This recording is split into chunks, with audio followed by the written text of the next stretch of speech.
Welcome to జై Hind academy. ఈరోజు current అఫైర్స్లో మొదటి అంశం, ప్రపంచంలోకెల్లా సంపన్నురాలు ఫ్రాంకోయిస్ బెటెన్కోర్ట్ ఈ మహిళ అనమాట. సో ఈమె ఏంటంటే లోరియాల్ అని చెప్పి కాస్మోటిక్స్ సంబంధించి ఆమె కాస్మోటిక్ సామ్రాజ్యానికి వారసురాలు అనమాట. సో ఏంటంటే ప్రపంచంలోనే అత్యంత సంపన్న మహిళగా రికార్డులకు ఎక్కారనమాట. బ్లూంబర్గ్ బిలియనీర్ల ఇండెక్స్ ఈ నివేదిక ఇచ్చింది. ప్రపంచంలో వ్యాపార దిగ్గజాలు అందరినీ వెనక్కి నెట్టుతూ 12వ స్థానానికి ఎగబాకింది.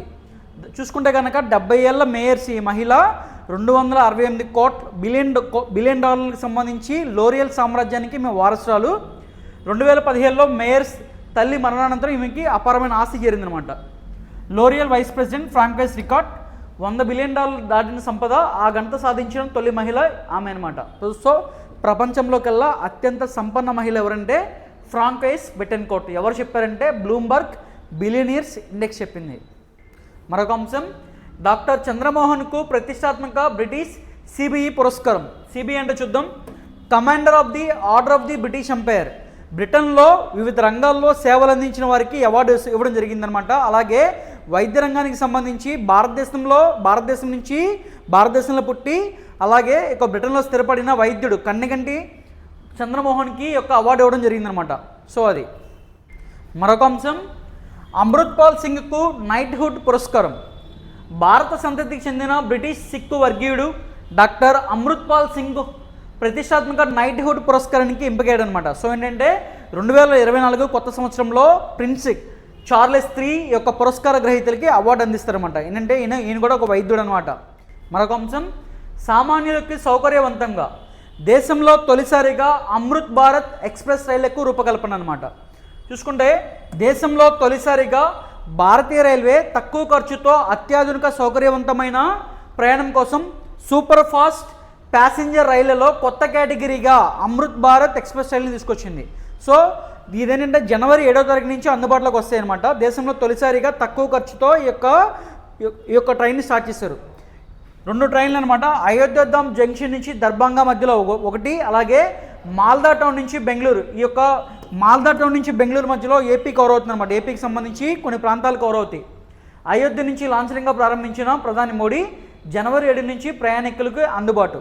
దీనిలో ప్రత్యేకత టెక్నాలజీ ఏంటంటే పుష్ పుల్ టెక్నాలజీ అనమాట. కుదుపులు లేకుండా ప్రయాణం సాఫీగా సాగుతుంది అనమాట ఎక్కువ. మరొక అంశం, ఏపీ పాయింట్ ఆఫ్ వ్యూలో ఏపీలో ఎంఎస్ఎంఈకి ఉద్యోగాలు భారీగా పెరిగాయి అనమాట. MSME micro small medium enterprises అనమాట.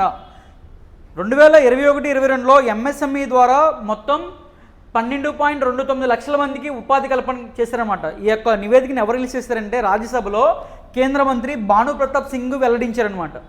2022-23లో 27.27 లక్షల మందికి ఉపాధి కల్పన. రాష్ట్రం మొత్తం మీద చూసుకుంటే కనుక 6.99 లక్షల ఎంఎస్ఎంఈలు ఉన్నాయి.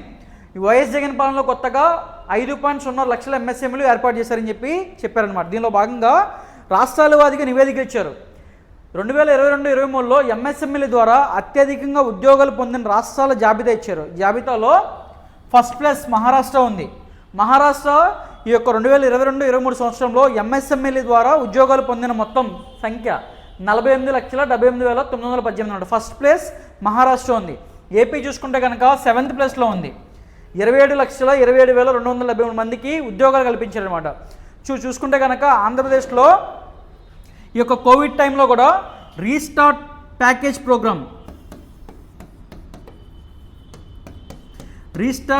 ప్రోగ్రామ్ అలాగే నవోదయం, వైఎస్ఆర్ నవోదయం,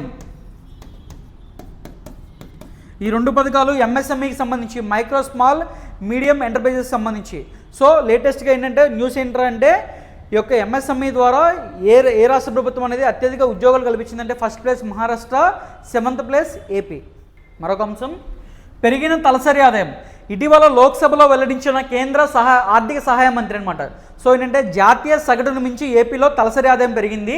3 ఏళ్లలో కొనసాగుతున్న పెరుగుదల ఆదాయపు పన్ను చెల్లించే వారి సంఖ్య పెరిగింది. దేశ సగటును మించి ఏపీలో తలసరి ఆదాయం పెరిగిందని చెప్పి నివేదిక చెప్తుందనమాట. చూసుకుంటే కనుక ఏపీలో 2020-21లో చూసుకుంటే కనుక 1,63,740 రూపాయలు రాష్ట్ర తలసరి ఆదాయం. అదే 2022-23 ఇది చాలా ఇంపార్టెంట్ స్టాటిస్టిక్స్. 2,19,518 రూపాయలు అనమాట. ఈ యొక్క తలసరి ఆదాయంతో దేశంలో తలసరి ఆదాయం ఏపీ యొక్క ర్యాంక్ 9th, 2,19,518 రూపాయలు. మరొక అంశం పిఎస్ఎల్వి C-58 ప్రయోగం రేపు. Science and technology point of view ఇది ఇంపార్టెంట్ టాపిక్ అనమాట. ఎక్స్పోసాట్ అని చెప్పి ఒక ఉపగ్రహాన్ని ప్రయోగించబోతున్నారు. X-ray polarimeter satellite. XPoSat full form x-ray polarimeter satellite అని చెప్పి ఉపగ్రహాన్ని ప్రయోగించబోతున్నారు. ఎక్కడి నుంచి అంటే పిఎస్ఎల్వి C-58 రాకెట్ ద్వారా పోలార్ శాటిలైట్ లాంచింగ్ వెహికల్ సంబంధించి ఈ యొక్క సిరీస్లో ఇది 60వది.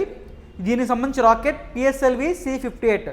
ప్రధానంగా ఈ యొక్క ఎక్స్పోసాట్ ఎలాగని చూసుకుంటే కనుక ఎక్స్పోసాట్ భారతదేశం అంతరిక్ష ఆధారిత ఎక్స్రే ఖగోళ శాస్త్రంలో సంచలనాత్మక పురోగతికి నాంది కానుంది. ఇప్పటి వరకు ఏంటంటే ఇమేజింగ్, టైమ్ డొమైన్ మిషన్ల మాదిరిగా కాకుండా ఎక్స్రే ఖగోళ శాస్త్రానికి ఒక కొత్త కోణాన్ని ఆవిష్కరిస్తుంది అనమాట. ప్రధానంగా చూసుకుంటే కనుక ఎక్స్రే మూలాలను అన్వేషించడం ఎక్స్పోసాట్ యొక్క ప్రధాన లక్ష్యం. ఎక్స్రే మూలాలను అన్వేషించడం ఎక్స్పోసాట్కి సంబంధించి ప్రధాన లక్ష్యం. దాంతో భాగంగా ఇది ఈరోజు అంటే ఆదివారం 8:10కి కౌంట్డౌన్ స్టార్ట్ అయింది. 25 గంటల పాటు కొనసాగి రేపు మార్నింగ్ 9:10కి ఈ శ్రీహరికోట నుంచి లాంచ్ అవబోతుంది అనమాట. మరొక అంశం స్పోర్ట్స్ పాయింట్ ఆఫ్ వ్యూ. ప్రపంచ బ్లిట్జ్ ఛాంప్ కార్ల్సన్ డిఫెండింగ్ ఛాంపియన్గా బరిలో దిగిన మ్యాగ్నస్ కార్ల్సన్ ప్రపంచ బ్లిట్జ్ చెస్ ఛాంపియన్షిప్కి సంబంధించి ఛాంపియన్షిప్ నిలబెట్టుకున్నాడు అనమాట. చూసుకుంటే కనుక ఈయన మ్యాగ్నస్ కార్ల్సన్ నార్వే దేశానికి సంబంధించి బ్లిట్జ్ చెస్ ఛాంపియన్షిప్ అనమాట టైటిల్ గెలుచుకున్నాడు. అలాగే పక్కన చూసుకుంటే కనుక కోనేరు హంపి ప్రపంచ ర్యాపిడ్ చెస్ ఛాంపియన్షిప్లో రన్నరప్గా గెలిచినారు అనమాట. ఇవి ఇప్పటి వరకు ఉన్న కరెంట్ అఫైర్స్ ప్రతిరోజు మీకు జై హింద్ అకాడమీ యూట్యూబ్ ఛానల్లో అందుబాటులోకి ఉంటాయి. అలాగే డిసెంబర్ మంత్కి సంబంధించి పూర్తి కరెంట్ అఫైర్స్ త్వరలో మీ ముందుకు రాబోతుంది. So please like, share and subscribe Jai Hind Academy YouTube channel. Thank you.